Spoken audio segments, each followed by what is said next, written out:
ilantad at ipahayag ang kasalanan.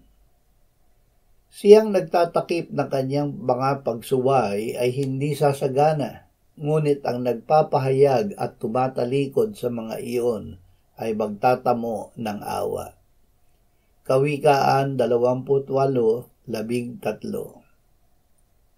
Ibinigay sa atin ng Diyos ang kanyang anak upang tayo ay iligtas sa kasalanan upang huwag nang magkasala. At kung ang sino man ay magkasala, ang anak ang ating tagapagtanggol sa harap ng Ama.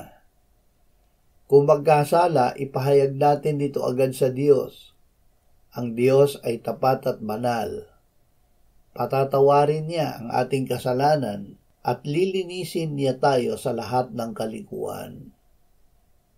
Ama, panatilihin mo kami sa iyong liwanag at patuloy mo kaming linisin ng mahal na dugo ni Jesus.